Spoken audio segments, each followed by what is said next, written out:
You know, when stuff goes down, there's two kinds of people in this world: people that run and hide, and people that 10 toes down, they stand on business and they stand and they fight.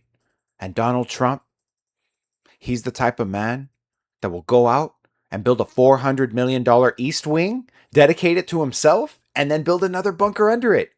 That's the kind of guy that he is.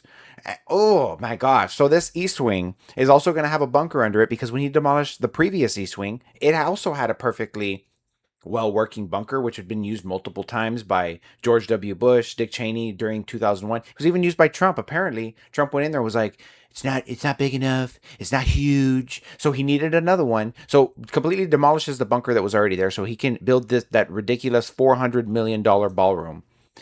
And like I said, we already knew this was going to happen, but he wants it to be packed with the best medical staff, huge you know, what is it? Speaking on Sunday to reporters on Air Force One, Trump said that he envisioned a 90,000 square foot ballroom, which we already knew, as a shed for an underground project.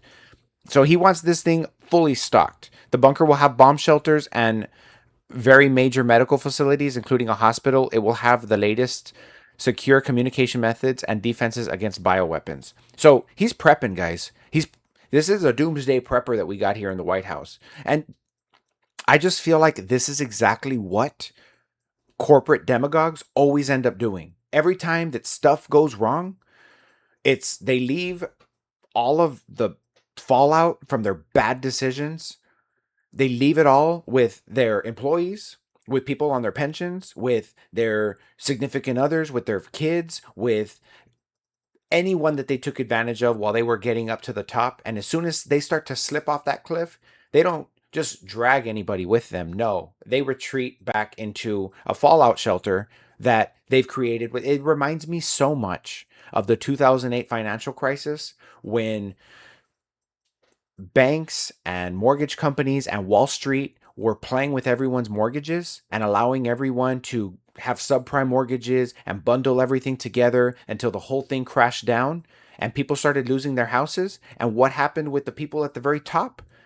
They got their what? They got their golden parachute. They got their fallout plan. I mean, it wasn't a $400 million ballroom with a bunker underneath it, but that's what always ends up happening in America. It's always capitalism for the middle and lower class, but when it comes to the people way up at the top, the CEO class, it's always socialism. It's always government socialism. It's hey, if you fail and you made a bad decision, it's okay. You're too big to fail. Wasn't that the thing during 2008? You're too big to fail. And honestly, like I said, does the president need a bunker? Yes, but the president already had one. And once again, I go back to the same theme from today, which is if you are a conservative, then you should be conserving money. And they're not. They're the biggest spenders of money when it comes to weapons, when it comes to guns, when it comes to bunkers. The Doomsday. Watch Doomsday Preppers on. Is it AMC? Is it Discovery Channel? It's TLC. It's one of those. If you watch Doomsday Preppers, you know all those people are Trumpers. You can just smell it on them. I mean, they. I haven't watched it in years, but I'm sure if I watched it now, they're probably all wearing MAGA caps and waving Trump flags out there. Doomsday Preppers are almost always Trumpers. So why? Because they are used to ruining the world for people and then backing away. Hey, I wasn't, this isn't none of my business. I don't want to have anything to do with this. And I think that's what they always do. And it's just another form of socialism for them. But when it comes to us, we're on our own.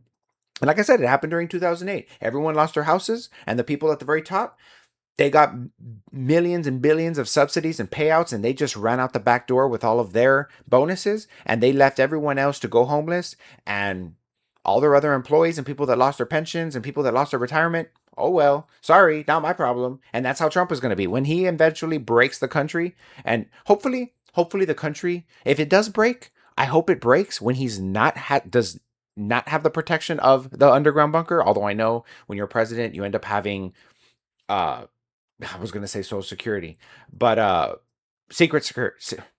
I'm having a Friday today, guys. It's just my brain is, whoo, it's something else. But he's gonna have protection when he leaves office. So they never fail, guys, and that's why I say, I mean, is karma really a thing? Do you really honestly think that there's gonna come a day when Trump is actually going to answer for all of his crimes. I hope that that day comes, but at this point, I don't know, because I know when poop hits the fan, I'm not getting in. I'm not getting an invite to that bunker. So I'm with the team, everybody else, and I'm going to be on my own. But it's just disappointing to see, guys.